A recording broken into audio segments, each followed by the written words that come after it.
বাবা, তুমি ওই আকাশ থেকে আমার সেঞ্চুরি নিশ্চয়ই দেখতে পেয়েছো। এই সেঞ্চুরিটা তোমারই জন্য। আমি তোমাকে অনেক ভালোবাসি, আমি তোমাকে অনেক মিস করি বাবা। আকাশের দিকে তাকিয়ে ঠিক এভাবেই বাবার জন্য আর্তনাদ করতেছিলেন সেঞ্চুরির পর অ্যালেক্স ক্যারি। অস্ট্রেলিয়ান এই উইকেট কিপারের এমন আর্তনাদ দেখে স্তব্ধ হয়ে গিয়েছিল পুরো গ্যালারি। আর গ্যালারিতে তখন দেখা যায় তার স্ত্রী অঝরে কাঁদছেন, কেননা গত মাসেই সেপ্টেম্বরে বাবা হারিয়েছেন অ্যালেক্স ক্যারি।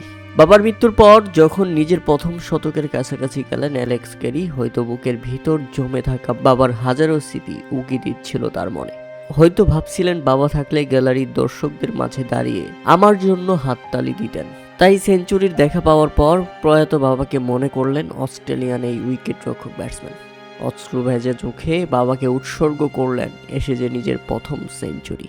গত সেপ্টেম্বরে বাবাকে হারানো অ্যালেক্স ক্যারি সুখকে শক্তিতে পরিণত করে ইংল্যান্ডের বিপক্ষে এবারের অ্যাশেজের তৃতীয় টেস্টের প্রথম দিনেই সেঞ্চুরির দেখা পেয়েছেন। 106 রানের এই ইনিংসটি তার ক্যারিয়ারের তৃতীয় টেস্ট সেঞ্চুরি হলেও বাবার মৃত্যুর পর এটাই তার প্রথম। এই 100 রানে পৌঁছানোর মুহূর্ত ব্যাট উঁচিয়ে আকাশের দিকে তাকিয়ে আবেগ প্রকাশ করেছেন অ্যালেক্স ক্যারি।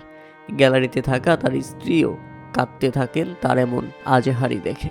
এরপর ম্যাচ শেষে আবেগপ্রবণ উদযাপন কেন করেছিলেন অ্যালেক্স ক্যারি সে বিষয়ে বলেন। তিনি বলেন, আমার ক্রিকেট জীবনে বাবার ভূমিকা ছিল সবচেয়ে বেশি। ছোটবেলা থেকে তিনি আমাকে কোচিং করিয়েছেন, পরে একটু স্বাধীনতা দিলেও নিয়মিত মেসেজ দিয়ে আমার ভুল ধরিয়ে দিতেন। বেশি গভীরে গেলে হয়তো আমি এখানেও কেঁদে ফেলবো, তবে এটা নিঃসন্দেহে আমার জন্য একটা বিশেষ মুহূর্ত ছিল।